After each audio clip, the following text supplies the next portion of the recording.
Саламатсыздарбы? Эмеси ке ошондо программасы. Баш прокурор Курманкул Зулушев жыма күнү журналисттер менен жолугуп, жылдын жыйынтыктарын чыгарды.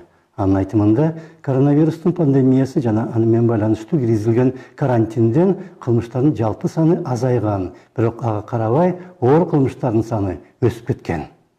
2020 жылы республикабызда жалпысынан 31.211 кылмыш катталды.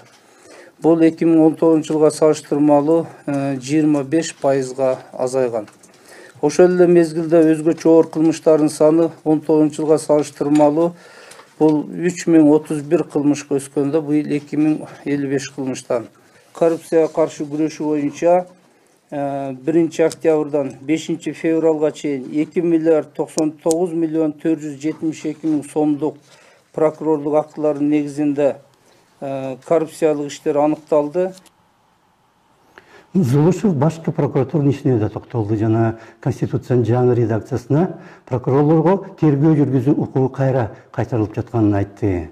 Ошол эле учурда прокурорлор калыс болбостон соттордун чечими аларга жакпаса, өз кызматтык абалынан пайдаланып, кандай улустун чечимге каршы арыз бергени адилеттикке жатпайт деди.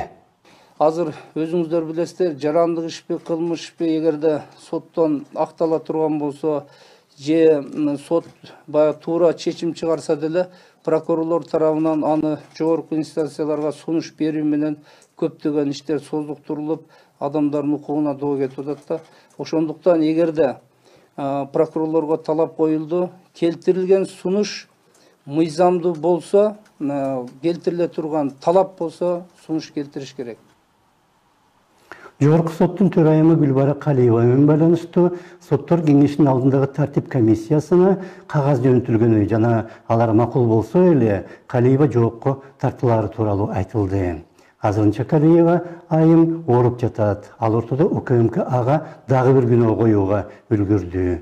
Жогорку сот болсо кимдир бирөөнүн күнөөлүү экенин сот гана аныктай алат деген турумда. Бул жогорку соттун алдында Адилет сот мекемеси тарабынан жергиликтүү сот АИС дейт. Автоматташтырылган маалымат тутумун программалык камсыздоосун иштеп чыгууда бизнес жана инновация борбору жоопкерчиликтелген коом менен түзүлгөн коррупциялык схеманын белгилери аныкталган.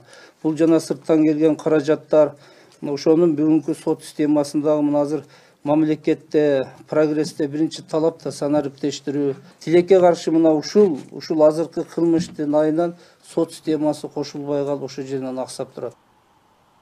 Андан тышкары Зулушев Атамбаевдин президенттиги учурунда курула баштаган түндүк-түштүк жолу же Датка менен Кемин ортосунда чубалга тартылган учурундагы коррупциялык иштер жана 17 жылдын 16 январында аэропорттун жанындагы дача суу айылына кулап түшкөн Боингдин айланасындагы иштер аягына чейин иликтенбей жатканына токтолду.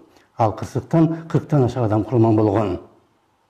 Бүгүнкү күндө дача суу боюнча, альтернативалык жол боюнча, Датка Кемин боюнча кылмыш иштерин биз аягына чыгарышыбыз керек сөзсүз түрдө. Дача суу боюнча тапшырмалар берилип атат, бирок тергөө жылбай атат. Анткени прокуратурада тергөө жок. Биз көзөмөл кылабыз, сунуш кылабыз, тергөөнү өзүбүз кыла албайбыз да. Эгерде тергөө бизге өтө турган болсо, өзүбүз көзөмөлгө алып, бул ишти жыйынтыгын чыгарса болот. Тепсте авария болбосо, аны модернизациялоо учурундагы коррупция ачыкталбай калмак деген сыяктуу, ал Боинг кулап түшпөгөндө Манас аэропорту аркылуу канчалык контрабанда өтүп жатканы тууралуу дагы эч ким билбей калмак. Ал контрабандага аэропорттун жетекчилигинен тышкары мамлекеттин эң жогорку бийлигине жакын адамдар катышкан тууралуу айтылууда. Бул иш менен байланыштуу ага буту колу менен киргендерден тышкары аны жашырып жапкан эки мурдагы премьер-министр Мухаммедкалый Абылгазиев менен Кубатбек Бороновдун дагы ысымдары аталып кетиши мүмкүн. Бири ал кезде биринчи вице-премьер, экинчиси өзгөчө кырдаалдар министри болгон. Алар кийин жогорку кызматка дайындалганы да дал ошол себептен болушу толук ыктымал. Бирок кыңыр иш 40 жылда дегендей, ал контрабанда дагы ашкереленери мүмкүн. Ошондо саламат калыңыздар.